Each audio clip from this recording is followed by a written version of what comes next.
स्वागत है बच्चों हमारे चैनल पर। हम आपके लिए लेकर आए हैं RSC ERT NAS क्विज अभ्यास, जो कि कक्षा 10 का है और विषय हिंदी सप्ताह 13 का है।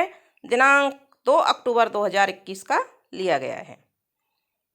सबसे पहले है इसमें निम्नलिखित गद्यांश को पढ़कर नीचे दिए गए प्रश्नों के उत्तर दीजिए।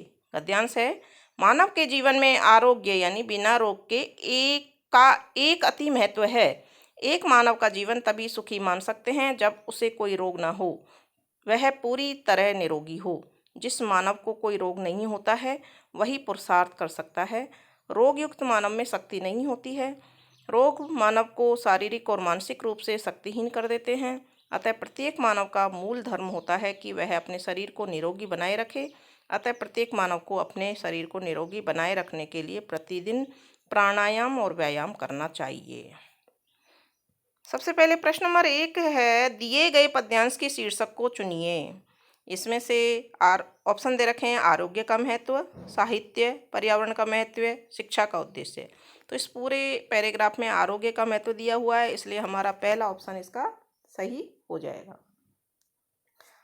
अगला प्रश्न है, प्रत्येक मानव का मूल धर्म क्या है? खुद को बीमार रखना, शरीर को निरोगी रखना, हानिकारक पदार्थ का सेवन करना, उपरोक्त सभी। तो इसमें से हम सेकंड ऑप्शन देखते हैं, शरीर को निरोगी रखना। ये ऑप्शन हमारा सही होगा। मानव शरीर को निरोगी कैसे रख सकते हैं? प्रतिदिन दौड़ करके, प्रतिदिन व्यायाम प्राणायाम करके, प्रतिदिन खेलकर, प्रतिदिन गुस्सा करके। तो ऑप्शन नंबर 2, इसमें दोनों ही ऑप्शन है, प्रतिदिन व्यायाम और प्राणायाम करके। उपरोक्त गद्यांश में आरोग्य का अर्थ क्या है? रोगी, बिना रोग के, खेलना, योग। तो इसमें बिना रोग के, आरोग्य का अर्थ है बिना रोग के। अगला प्रश्न है, निम्नलिखित गद्यांश को पढ़कर नीचे दिए गए प्रश्नों के उत्तर लिखें। ज्ञान राशि के संचित कोश का ही नाम साहित्य है। प्रत्येक भाषा का अपना साहित्य होता है। जिस भाषा का अपना साहित्य नहीं होता है वह रूपवती भिखारिणी के समान कदापि आदरणीय नहीं हो सकती। भाषा की शोभा, उसकी श्री संपन्नता उसके साहित्य पर ही निर्भर करती है। साहित्य में जो शक्ति छिपी रहती है वह तोप, तलवार और बम के गोलों में भी नहीं पाई जाती। साहित्य सर्वशक्तिमान होता है। अतः सक्षम होकर भी जो व्यक्ति ऐसे साहित्य की सेवा और अभिवृद्धि नहीं कर सकता वह आत्महंता, समाजद्रोही और देशद्रोही है। साहित्य समाज का सर्वोत्तम फल है। इसका निर्माण और रसास्वादन करना हम सभी का परम दायित्व है।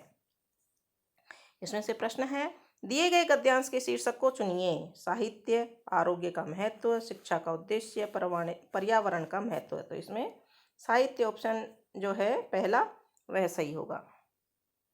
अगला प्रश्न है, जिस भाषा का साहित्य नहीं होता वह किसके समान होती है? धनवान, ज्ञान रूपी, भिखारिणी, उपरोक्त सभी या अन्य। तो इसमें पैराग्राफ में आया हुआ है भिखारिणी। अगला फिर एक गद्यांश है, निम्नलिखित गद्यांश को पढ़कर नीचे दिए गए प्रश्नों के उत्तर दीजिए। ज्ञान राशि के संचित कोश का नाम ही साहित्य है। प्रत्येक भाषा का अपना साहित्य होता है। जिस भाषा का अपना साहित्य नहीं होता वह रूपवती भिखारिणी के समान कदापि आदरणीय नहीं हो सकती। भाषा की शोभा, उसकी श्री संपन्नता साहित्य पर ही निर्भर करती है। साहित्य में जो शक्ति छिपी रहती है वह तोप, तलवार और बम के गोलों में भी नहीं पाई जाती। साहित्य सर्वशक्तिमान होता है। अतः सक्षम होकर भी जो व्यक्ति ऐसे साहित्य की सेवा और अभिवृद्धि नहीं करता है वह आत्महंता, समाजद्रोही और देशद्रोही है। साहित्य समाज का सर्वोत्तम फल है। इसका निर्माण और रसास्वादन करना हम सभी का परम दायित्व है। ये ऊपर ही जो दिया था वही पैराग्राफ वापस दिया है। इसमें से प्रश्न है, साहित्य में जो शक्ति है वो और किसमें नहीं पाई जा सकती है? कविता में, मनुष्य में, तोप, बम, तलवार में, समाज में। तो पैराग्राफ में दिया हुआ है तो हम ऑप्शन नंबर तीसरा, तोप, बम, तलवार में ये शक्ति नहीं पाई जाती। साहित्य किसे कहते हैं? अहिंसा ही साहित्य है। सेवा और अभिवृद्धि, ज्ञान राशि का संचित कोश, सफलता और संपन्नता, ज्ञान राशि का संचित कोश। Option number 3। दिए गए गद्यांश के शीर्षक को चुनिए। ये आगे जो एक गद्यांश दिया हुआ है इसमें से इसका उत्तर देना है। तो इसका ऑप्शन नंबर 3, शिक्षा का उद्देश्य सही होगा। आगे का जो गद्यांश दे रखा है इसको हम देख लेते हैं। संस्कार ही शिक्षा है। शिक्षा इंसान को इंसान बनाती है। आज के भौतिकवादी युग में शिक्षा का प्रमुख उद्देश्य सुख पाना रह गया है। अंग्रेजों ने इस देश में अपना शासन व्यवस्थित रूप से चलाने के लिए ऐसी शिक्षा को उपयुक्त समझा, किंतु यह विचारधारा हमारी मान्यता के विपरीत है। आज की शिक्षा प्रणाली एकांकी है, उसमें व्यावहारिकता का अभाव है, श्रम के प्रति निष्ठा नहीं है। प्राचीन शिक्षा प्रणाली में आध्यात्मिकता एवं व्यावहारिक जीवन काल की प्रधानता थी। शिक्षा केवल नौकरी के लिए नहीं, जीवन को सही दिशा प्रदान करने के लिए थी।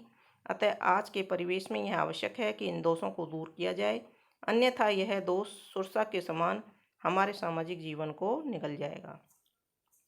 ये पैराग्राफ था, उसमें से हमको ऊपर वाले प्रश्न का उत्तर बताना था। यहाँ गलती से कुछ मिस्टेक हुई है, इसलिए ये आगे पीछे हो गए। आगे का प्रश्न है, आज की शिक्षा प्रणाली कैसी है? अनेकांकी, एकांकी, दोनों, उपरोक्त में से कोई नहीं। तो इसमें से ऑप्शन नंबर 2 सही है हमारा, एकांकी। तो इस तरह से ये आज का क्विज अभ्यास पूरा होता है, जो कि कक्षा 10 का विषय हिंदी का था। आगे के क्विज अभ्यास देखने के लिए जुड़े रहिए हमारे चैनल से। धन्यवाद।